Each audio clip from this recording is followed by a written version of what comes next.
The Jews were so well integrated that they fought in the army, became important people in industry, commerce, literature, and the arts, and we thought they were perfectly safe.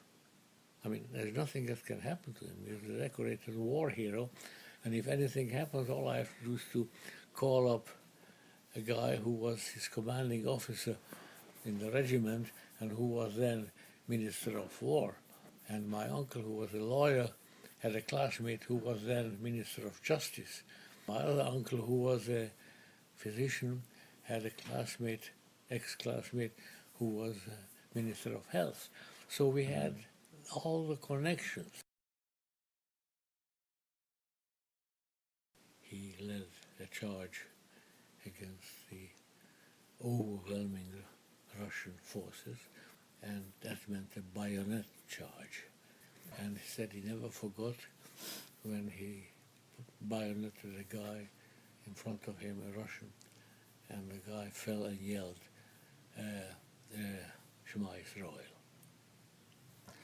And he said, think about it, that here we are, two Jews killing each other for the sake of the Tsar and the Austrian, of whom a violent anti-Semite. What business was it of ours to do that?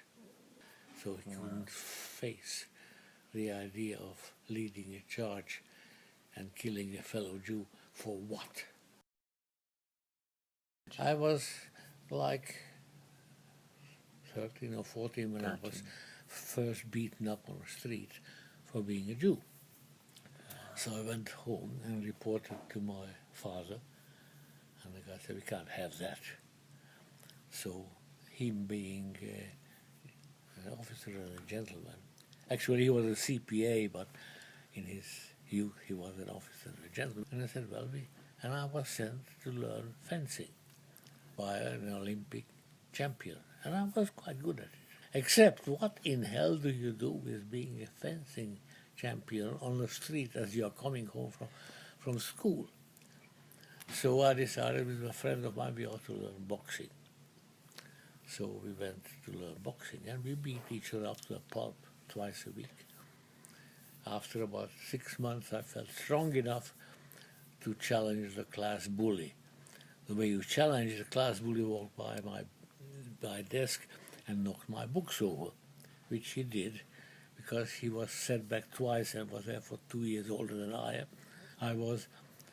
So at this point I said, pick it up. And I said, what did you say? Mouth hanging open. I said, pick it up. So I was ready to hit him. He kicked me you know where. So clearly this didn't work. And when I recovered from all of that thing, I learned finally a defensive sport. The following year, I was class champion in the 800-yard dash. Wow. Which of course meant that I could get to the nearest subway stop faster than the thugs did. But this is what it took, you know, being constantly aware that you don't know what's around the corner. You better know or else you are in trouble. We went by carefully looking around the corner and ready any moment to take a dash somewhere. It worked. We were marginally Jewish. I kept out of school for Rosh Hashanah and Yom Kippur, so we all went to school so that afterwards we could mingle, which we did. When things started to get bad, there were those among my buddies whose parents converted. Not for any faith, but it was safer. And I came home and I said, you know, we are not that religious.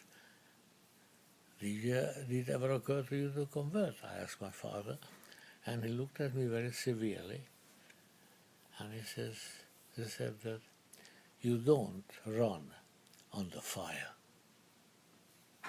You stand and fight. So whereas he wasn't terribly Jewish, he wasn't going to be bullied. My father, being a much decorated officer, was exempt from all the anti-Jewish laws, of which there were many. Right. And the way you faced these laws, which added every year a new law was enacted. Starting in the 1920s, there was a quota for Jewish college students. There was a quota for various other professions. And then eventually there was a law about having a business larger than a certain number of employees, which were not allowed for Jews to have. It affected us very little. The way you get around it, the way Jews got around for hundreds and hundreds of years. Bribery. The university had a quota, a Jewish quota of 6%. But it was retroactive. So when it started, there were too many Jews to begin with. So for the next 15 years, there were no Jews at all. Make up the overall quota. Not true. All you have to do to go to Uncle so-and-so and say, what do I do? And he said, I call you my friend, who is assistant dean of admission. Wow. And I was in. Yeah. Every inch of my way, I had connections and or money to get through, which is how I got here. Every one of us who got out alive didn't get out accidentally. It took work. It didn't quite work all the time, but it more often than not did work, depending on how good your connections were. It was very unsafe at the university. Every now and then they went around rioting, beating up some Jewish students. You were much better. I had connections, as usual. The guy called me up and said, you better not come in tomorrow. So I didn't go tomorrow, another day. I went to my courses and watched very carefully what I could see in front of the university.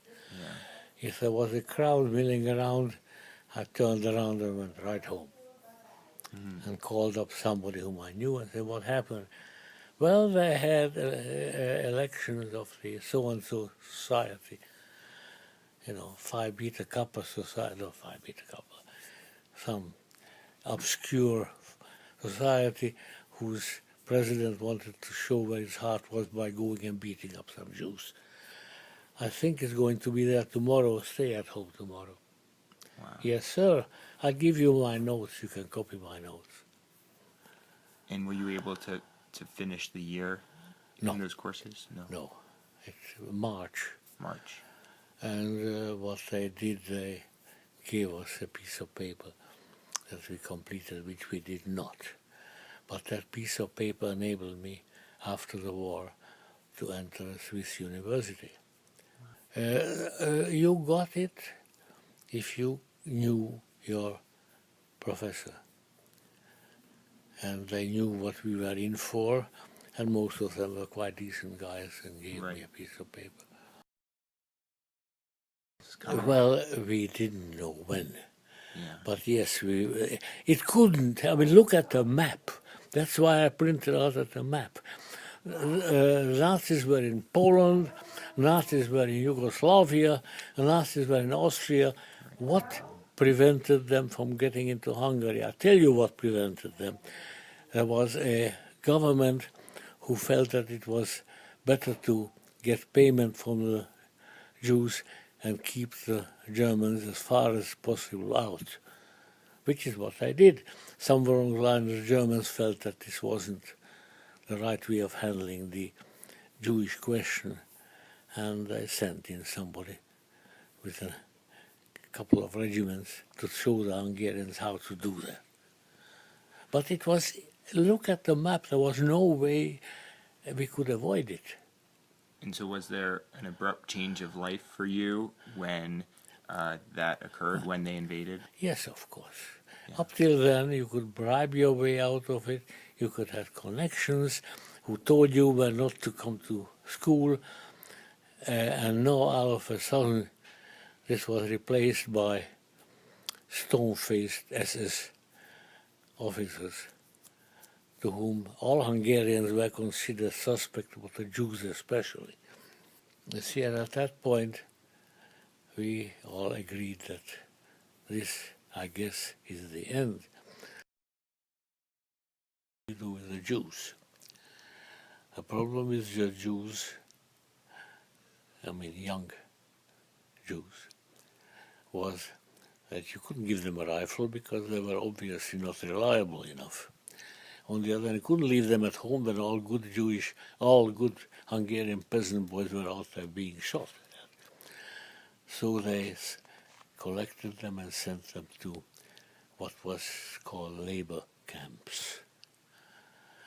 A labor camp, apart from the obvious one of digging ditches, was mine clearing, which consisted of lining up a bunch of Jewish kids at the edge of a field and told them to march.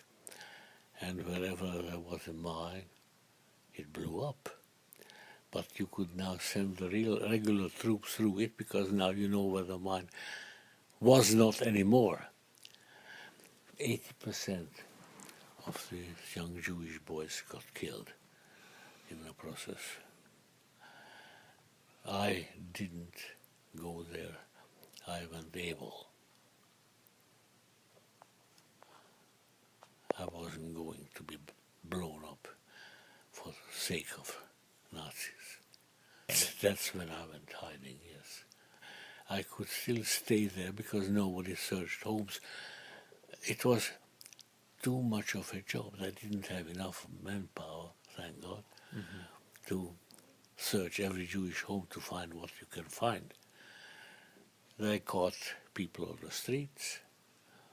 They caught if some neighbor betrayed them and told them that he was doing something, like signaling at night to enemy bombers, or which were normally a good enough excuse to get a Jew whom you didn't particularly like into trouble by reporting to the authorities that he saw him with a mirror at night.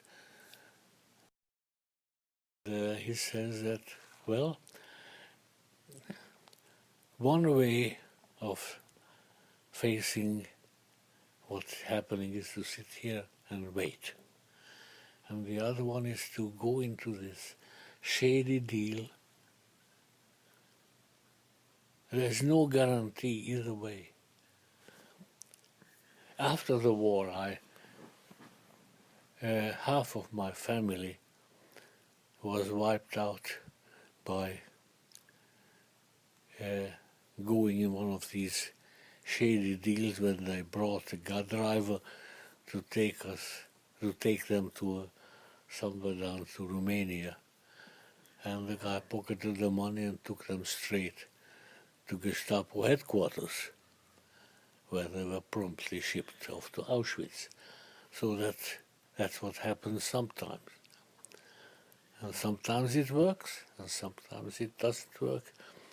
And it's a giant gamble, and you're gambling not only with your life, but with the life of your nearest and dearest. You can risk your own life, but what about your wife and your children? So my uncle, who was much older than I was, said, do we risk it? I, being a teenager, said, yes, of course.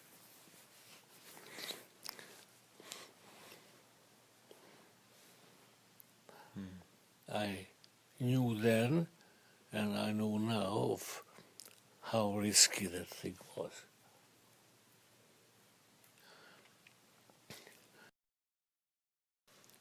We are today more of us than before World War One. And as my aunt said, she was this big, weighed about 80 pounds, and she walked up to my two grandsons. You never met my grandsons. They are hefty guys, 6'3", 200 some pounds.